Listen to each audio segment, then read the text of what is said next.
السلام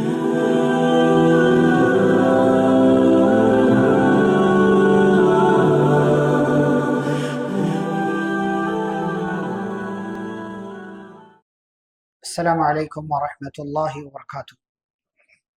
بسم اللہ الرحمن الرحیم، الحمد للہ رب العالمین، وبہ نستعین، والصلاة والسلام علی رسولہ الامین، نبینا محمد وعلی آلہ واصحابہ اجمعین، ومن تبعہم بإحسان الی یوم الدین، اما بعد۔ اعوذ باللہ من الشیطان الرجیم، بسم اللہ الرحمن الرحیم۔ وَأَيُّوبَ إِذْ نَادَى رَبَّهُ أَنِّي مَسَّنِيَ الضُّرُّ وَأَنْتَ أَرْحَمُ الرَّاحِمِينَ۔ رب اشرح لي صدري ويسر لي أمري واحلل عقدة من لساني يفقهوا قولي رب زدني علما۔ اللهم صل وسلم على نبينا محمد صلی اللہ علیہ وسلم وبارک علیہ۔ محترم حاضرین، انبیاء علیہم السلام کے واقعات کے اس سلسلے میں آج کی اس مجلس میں ہم آپ کے سامنے انشاءاللہ 3 نبیوں کا تذکرہ کرنے کی کوشش کریں گے۔ سب سے پہلے حضرت ایوب علیہ السلام، اس کے بعد ذوالکفل علیہ السلام کا مختصر تذکرہ، اور پھر وقت رہا تو انشاءاللہ حضرت یونس علیہ السلام کے حوالے سے گفتگو ہوگی۔ ایوب علیہ السلام کا تذکرہ اللہ رب العالمین نے قرآن مجید کی 2-3 صورتوں کے اندر کیا ہے، جیسے سورۃ النساء ہے، سورۃ الانبیاء ہے، سورہ صاد وغیرہ کے اندر۔ ایوب علیہ السلام کو علماء نے، کسی نے کہا کہ یہ حضرت لوط علیہ السلام کی نسل سے ہیں، کسی نے اور کچھ بیان کیا۔ بہرحال جیسا کہ اس سے پہلے بھی کئی مرتبہ بات آئی کہ بعد میں آنے والے جتنے انبیاء آئے سب حضرت ابراہیم علیہ السلام کی نسل سے ہیں، جو سلسلہ آگے بڑھا۔ اور ایوب علیہ السلام نبی تھے، پیغمبر تھے، رسول تھے۔ کس علاقے کی طرف آئے اس کا تذکرہ نہیں ملتا، لیکن ایوب علیہ السلام نے اپنی قوم کو اپنے سے پہلے نبیوں کی طرح توحید کی طرف دعوت دیا، اور ایوب علیہ السلام کی ذاتی زندگی کا اللہ تعالیٰ نے تذکرہ کیا۔ ذاتی زندگی کا اللہ نے تذکرہ کیا، نبوت اور رسالت کے حوالے سے بات نہیں بیان کی اللہ تعالیٰ نے، ان کی ذاتی زندگی، بعض نبیوں کی ان کی ذاتی زندگی کا تذکرہ کر کے اللہ تعالیٰ نے پیغام دیا کہ انبیاء بھی انسان تھے اور ان کے ساتھ بھی اچھے اور برے حالات پیش آیا کرتے۔ تو ایوب علیہ السلام کے حوالے سے اللہ رب العالمین نے ذکر کیا ہے کہ ایوب علیہ السلام پہلے بہت مالدار تھے، بہت خوشحال تھے، بیوی بچوں والے تھے، اور نبوت اور رسالت کے ساتھ ساتھ ایوب علیہ السلام دنیا کے اعتبار سے بہت مالدار تھے، اور اللہ رب العالمین نے یہ سب نعمتیں دینے کے بعد انہیں آزمانا چاہا، تو انہیں آزمائش میں ڈال دیا اور ایک بیماری ان کے اوپر مسلط کر دی۔ اور وہ بیماری کون سی تھی واللہ اعلم، لیکن یہ بیماری حضرت حضرت ایوب علیہ السلام کی زندگی میں آئی۔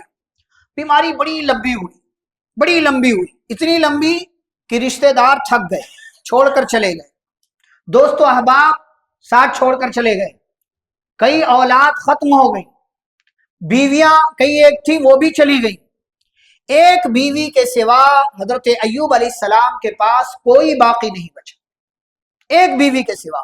یہی ہوتا ہے، انسان غم میں، ٹینشن کے موقع پر اور غم کے حالات میں ساتھ چھوڑ کر کے چلا جایا کرتا ہے۔ اسی لیے کہا جاتا ہے کہ دوست آپ کا قریبی کون ہے، آپ کا ساتھی کون ہے، صحیح معنوں میں آپ کا وفادار کون ہے، یہ مشکل اور پریشانی کے وقت میں پہچان میں آتا ہے، اور انسان کی پرکھ مشکل وقت میں ہوتی ہے، پریشانی کے وقت میں ہوتی ہے۔ بہرحال ایوب علیہ السلام کی بیماری بڑی لمبی ہوئی، اور ایک بیوی ان کے پاس رہ گئی، بڑی وفادار بیوی، بڑی وفا شعار، اور ایوب علیہ السلام کا ہر کام کرنے والی۔ ایوب علیہ السلام اتنے بیمار ہوئے اور اس تکلیف کا اثر اتنا زیادہ ہوا کہ ایوب علیہ السلام ہڈیوں کا ڈھانچہ رہ گئے، کچھ باقی نہیں رہا جسم پر، زندہ لاش آپ کہہ سکتے ہیں۔ حضرت ایوب علیہ السلام کی گندگی صاف کرنا اور کھانا کھلانے کا کام کرنا، گھر میں راشن پانی نہیں ہے، دوسروں کے گھر میں جا کر کے کام کرنا، وہاں سے پیسہ ملے تو لا کر کے اس پیسے سے گھر میں کھانے کا انتظام کرنا، یہ معمول تھا اس بیوی کا۔ وفا شعار بیوی، وفادار بیوی، اور اپنے شوہر کا ساتھ نبھانے والی بیوی۔ صرف خوشی کے موقع پر ساتھ نہیں نبھایا جاتا، غم کے موقع پر جو ساتھ نبھائے وہی دراصل وفادار ہے، وہی دراصل وفا شعار ہے۔ ایوب علیہ السلام پر بڑے احسانات کیے، ظاہر سی بات ہے حقوق بھی تھے ایوب علیہ السلام کے، لیکن اس مشکل وقت میں اس نے جو ساتھ دیا وہ ہر کسی کے بس کی بات نہیں ہے۔ بہرحال ایوب علیہ السلام کی بیماری کو جب اس نے بڑھتا ہوا دیکھا تو بیوی نے ایوب علیہ السلام سے کہا، میرے شوہر آپ اللہ تعالیٰ سے دعا کر دیجیے، اللہ آپ کی بیماری کو دور کر دے۔ تو ایوب علیہ السلام نے بڑا پیارا سا جواب دیا، کہا جس اللہ نے 70 سال تک نعمتوں والی زندگی دی ہے، اگر وہ اگلے 70 سال تک بیمار رکھے تو کیا حرج ہے؟ جس اللہ نے 70 سال تک خوشحال رکھا، مالدار رکھا اور اچھے سے زندگی گزارا، میں نے نعمتوں والی زندگی، صحت والی زندگی، اگلے 70 سال اگر وہ اللہ بیمار رکھے تو پھر کیا حرج ہے؟ اللہ تعالیٰ سے شکوہ کیسا، اللہ سے شکایت کیسا؟ لیکن جب ایوب علیہ السلام نے بیوی کی تکلیف، ظاہر سی بات ہے انسان محسوس کرتا ہے، تو ایوب علیہ السلام نے جب دیکھا بیوی سب کچھ کر رہی ہے، بیماری بھی بڑھتی چلی جا رہی ہے، تو اللہ رب العالمین سے دعا کی، اور اللہ تعالیٰ نے سورۃ الانبیاء میں ان کی دعا ذکر کی۔ اللہ کہتا ہے ایوب، یاد کیجئے ایوب علیہ السلام کو، اذ نادى ربہ، جب انہوں نے اپنے رب کو پکارا، انی مسنی الضر، کہ میرے رب مجھے تکلیف ہے، وانت ارحم الراحمین، اور تو سب سے بہترین رحم کرنے والا۔ اب ایوب علیہ السلام اس سے پہلے اپنی بیماری پر جو صبر کر چکے ہیں، وہ صبر ان کے لیے ایک مثال بن گیا۔ اسی لیے دنیا میں، کائنات میں صبر کی مثال دی جاتی ہے تو کہا جاتا ہے صبر ہو تو ایوب علیہ السلام جیسا۔ حالانکہ سارے انبیاء نے صبر کیا، سارے انبیاء نے، کتنے انبیاء کا اللہ نے نام لے لے کر کے کہا کہ یہ سب صبر کرنے والے تھے، کل من الصابرین، یہ سب صبر کرنے والے تھے۔ فاصبر کما صبر اولو العزم من الرسل، اللہ نے نبی صلی اللہ علیہ وسلم سے کہا آپ بھی صبر کیجئے جیسے آپ سے پہلے بڑے بڑے پیغمبروں نے صبر کیا۔ تو سارے نبیوں نے صبر کیا، نبی صلی اللہ علیہ وسلم نے بھی صبر کیا، ابراہیم علیہ السلام نے، نوح علیہ السلام نے 950 سال تک تبلیغ کیا، صبر ہی تو کیا۔ لیکن جو صبر ایوب علیہ السلام نے کیا وہ ہر کسی کے حصے میں نہیں آیا، اسی لیے ایوب علیہ السلام کا تذکرہ اللہ تعالیٰ نے باقی رکھا، جیسا کہ آگے آیت آئے گی۔ تو اللہ تعالیٰ سے دعا کرتے ہیں، دعا دیکھیے، کہتے ہیں انی مسنی الضر، میرے رب مجھے تکلیف نے چھو لیا ہے۔ بیمار کتنے ہیں؟ 18 سال، 18 سال بیمار، جیسا کہ بعض مفسرین نے ذکر 18 سال بیمار، اور بیماری بھی اتنی زیادہ سب ختم ہو گیا، لیکن اللہ سے جب کہتے تو اللہ سے کہتے مسنی الضر، اللہ مجھے تکلیف نے چھو لیا ہے، یعنی بہت زیادہ بیمار نہیں۔ باری اپنی آئی تو سب سے کم کا تذکرہ کیا کہ اللہ مجھے تکلیف نے مس یا مسن کہتے ہیں چھونا، ٹچ کرنا، مجھے بیماری نے، تکلیف نے، نقصان نے چھو لیا۔ یہ بات اپنی تھی تو مختصر تذکرہ کیا، اور اللہ کی بات آئی تو کیا کہا؟ وَأَنْتَ أَرْحَمُ الرَّاحِمِينَ، تو سب میں زیادہ رحم کرنے والا، سب سے زیادہ رحیم مہربان تو ہے۔ اچھا یہ بھی نہیں کہا کہ اللہ تعالیٰ میری بیماری دور کر دے، اپنی تکلیف کا تذکرہ کیا، اللہ تعالیٰ کی تعریف بیان کی۔ اللہ تعالیٰ کہتے فَاسْتَجَبْنَا لَهُ، ہم نے ان کی دعا قبول کی، ہم نے ان کی دعا قبول، دعائیں قبول ہوتی، تکلیفیں دور ہوتی، بیماریاں دور ہوتی، پریشانیاں ختم ہوتی، الجھنوں کا خاتمہ ہوتا ہے۔ اللہ سے مسلسل مانگتے جائیے۔ ایوب علیہ السلام 18 سال ایک بیماری 18 دن، 18 مہینے نے، 18 گھنٹے نے، 18 سال بیمار رہے، اور نتیجتاً اللہ تعالیٰ نے ان کی دعا قبول کی، اور کہتے فاستجبنا لہ، ہم نے ان کی دعا قبول کر کے فکشفنا ما به من ضر، اور انہیں جو تکلیف تھی، جو پریشانی تھی، وہ پریشانی ہم نے ان کی زندگی سے دور کر دیا۔ اور جب یہ پریشانی دور ہوئی، ابھی اس کی تفصیل کریں گے آپ، اللہ کہتے وآتیناہ اہلہ، پرانے جتنے تھے سب اللہ نے کہتے ہم نے واپس کر دیا، پھر سے بیویاں، پھر سے بچے، پھر سے جو ہے خوشحالی، پھر سے مالداری، پھر سے اچھا سا گھر، سب واپس کر دیا اللہ نے۔ اور آگے کیا کہا؟ ایسا نہیں ہے کہ وہ جو پرانے تھے وہی واپس آ گئے، نئے سرے سے اللہ تعالیٰ نے دیا۔ وَذِكْرَى لِلْعَابِدِينَ، اور عبادت کرنے والوں کے درمیان ہم نے آپ کا تذکرہ باقی رکھ دیا۔ جو لوگ بھی عبادت کرتے ہیں، اللہ تعالیٰ سے جڑے ہوئے ہیں، وہ ایوب علیہ السلام کو جانتے ہیں، ان کی زندگی میں ایوب علیہ السلام جیسا صبر وہ اپنے اندر پیدا کرنے کی کوشش کرتے. اللہ تعالیٰ نے ان کے صبر کو ہمیشہ ہمیشہ کے لیے لوگوں کے درمیان باقی رکھ دیا کہ لوگوں صبر کرنا ہو، اور صبر ہو تو حضرت ایوب علیہ السلام جیسا ہو. اب آتے ہیں سورہ صاد کی طرف. اللہ تعالیٰ نے ذکر کیا ہے وَاذْكُرْ عَبْدَنَا ایوب، ہمارے بندے ایوب کا تذکرہ کیجئے. اِذْ نَادَىٰ رَبَّهُ، انہوں نے اپنے رب کو پکارا اور کہا انی مسنی الشیطان. وہاں کیا کہا تھا؟ انی مسنی الضر. یہاں کیا کہہ رہے؟ انی مسنی الشیطان بنصب وعذاب. اللہ شیطان نے تھکا دیا ہے، شیطان نے پریشانی میں مبتلا کر رکھا، یعنی بری چیز ہے اس کی نسبت شیطان کی طرف کر دی، اللہ تعالیٰ کی طرف نہیں کی. تو اللہ تعالیٰ نے ان سے کہا ارکض برجلک، آپ اپنا پیر زمین پر ماریے. اچھا، مفسرین نے ذکر کیا ہے کہ ایوب علیہ السلام بستر پر لیٹے تھے، وہیں رہتے تھے، سارا کام وہی بستر پر ہوتا تھا، سب کچھ. ایک دن بیوی نے سارا دیکھ ریکھ کیا اور گھر سے باہر نکل گئی.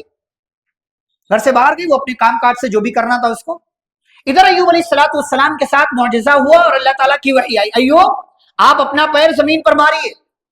وہاں سے ایک چشمہ جاری ہوگا، وہاں سے ایک چشمہ نکلے گا، پانی نکلے گا. ھذا مغتسل بارد وشراب، یہ پانی ٹھنڈا پانی، آپ اسے پیجئے، آپ اسے نہائیے. پینے سے کیا ہوگا؟ اندر کی جو تکلیف ہے وہ ختم ہو جائے گی. نہانے سے کیا ہوگا؟ باہر کی جو تکلیف ہے وہ ختم ہو جائے گی. تو پینے کا فائدہ اندرونی اور نہانے کا فائدہ بیرونی، دونوں طرح کا. ھذا مغتسل بارد وشراب. حضرت ایوب علیہ السلام نے وہ ٹھنڈا پانی پیا، اس سے نہایا. اب دیکھیں ٹھیک ہو گئے، بھلے چنگے. اور بعض نے کہا ہے کہ جنت کا لباس لایا گیا، ان کے لیے جنت کا لباس پہنایا گیا. بعض مفسرین نے ذکر کیا فرشتے آئے. اچھا، یہ سارا معاملہ ہوا، ایوب علیہ السلام صحت مند، تندرست، ایک دم ہٹے، وہ ہڈیوں کا ڈھانچہ والا انسان ختم ہو گیا، بستر پر بیٹھا ہوا صحت مند. بیوی واپس آئی، دیکھا گھر میں کوئی اجنبی ہے. ایک لمبا عرصہ ہو گیا، چہرہ مورا پہچان میں نہیں آ رہا. تو کہنے لگی اللہ کے بندے، یہاں ایک بندہ تھا ایوب نام کا، کہاں گیا دیکھا ہے؟ تو کہنے لگے میں ہی ایوب ہوں. کہنے لگے میں ہی ایوب ہوں. کہ مذاق کر رہے ہیں آپ؟ وہ میرا شوہر بستر پر پڑا تھا، وہ کہاں گیا؟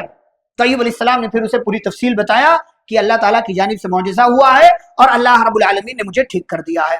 اور پھر اللہ رب العالمین کہتے ہیں وَوَهَبْنَا لَهُ أَهْلَهُ وَمِثْلَهُمْ مَعَهُمْ رَحْمَةً مِنَّا وَذِكْرَىٰ لِأُولِي الْأَلْبَابِ. اچھا، آگے اللہ تعالیٰ کہتے ہیں ایوب علیہ السلام کو جب صحت مل گئی تو اللہ تعالیٰ نے کتنا مالدار کیا، آسمان سے ان کے اوپر سونے کی ٹڈیوں کی بارش کر دی، سونے کی، اتنا مالدار. آپ اللہ کے لیے صبر کریں، اللہ تعالیٰ اس صبر کی وجہ سے آپ کو وہ دے دیتا ہے جو آپ کے صبر نہ کرنے سے آپ سے چھن جاتا ہے. صبر کرنے والے کا یہ فائدہ ہے، یہ صبر کرنے کا یہ فائدہ ہے. اللہ تعالیٰ نے دیا سونے کی ٹڈیوں کی بارش کی. حضرت ایوب علیہ السلام نے ہاتھ سے پکڑ کر اپنے کپڑے میں بھرنے لگے، رکھنے لگے. تو اللہ تعالیٰ نے کہا ایوب کیا سیرابی نہیں ہوئی؟ کتنا مال چاہیے؟ سب جمع کیے جا رہے ہو. تو ایوب علیہ السلام نے کہا اللہ تیری رحمت سے کون بے نیاز ہو سکتا ہے؟ کسے تیری رحمت کی؟ تو دے رہا ہے میں لے رہا ہوں، تو دے رہا ہے تو لٹا رہا ہے میں لے رہا ہوں، تو نہیں دے گا نہیں لوں گا. اب تیری طرف سے سونے کی ٹڈیوں کی بارش ہو رہی ہے تو اللہ تعالیٰ میں لینے کے لیے تیار ہوں، تیری رحمت سے کوئی بے نیاز نہیں ہو سکتا. اس طریقے سے حضرت ایوب علیہ السلام ٹھیک ہو گئے. اچھا، ایک اور ان کی زندگی میں واقعہ ہوا.